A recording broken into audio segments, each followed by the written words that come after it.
There is nothing in the law, that requires the Trump administration to separate children from their families. And I think I'm uniquely positioned to be able to say that, since for the better part of 26 years in the House and the Senate, I have fought for comprehensive immigration reform that secures our borders, deals with those who are undocumented, and creates a pathway in the future.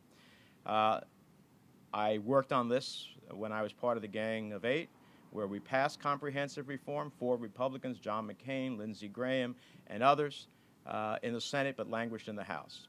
I was part of it most recently in the Gang of Six, when we were trying to take care of the Dreamers, young people who came to this country through no choice of their own. The only flag they pledge allegiance to is that of the United States.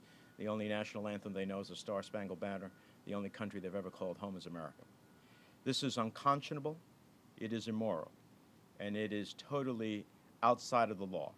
It is part of the administration's quote-unquote get tough zero policy, zero tolerance policy, but it, in my mind, is despicable to tear away young children from their mothers at the border. And I think that's universally viewed that way. The former First Lady, Mrs. Bush, recently said how she just thought this was unconscionable. I applaud Melania Trump, who said that, in fact, the government has to have heart. This is heartless. This is cruel. And so we're going to continue to fight. That's why my legislation with Dianne Feinstein, Keep Families Together, is the core of what we have always been in our American policy. It's the core of it. But there's nothing in the law that requires this. This is purely the administration's policy. As the Chief of Staff to the President, John Kelly, said, well, it's a tough deterrent. That's their view. It's a tough deterrent. But it is unconscionable in my mind. The reason that these mothers take their children over a perilous journey is because they live in some of the countries which have the highest homicide rates in the world.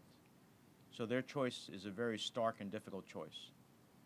Stay and likely die, or see my daughter raped, or flee and try to live. That's the stark choice they have.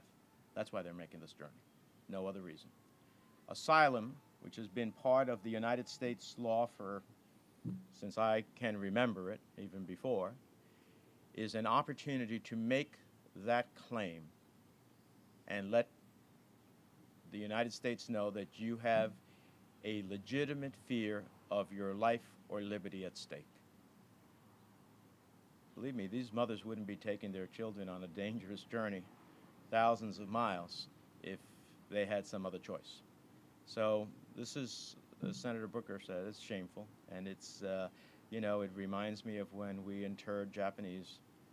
It's just going to be one of those blotches in our history that we will come back to understand how wrong it was.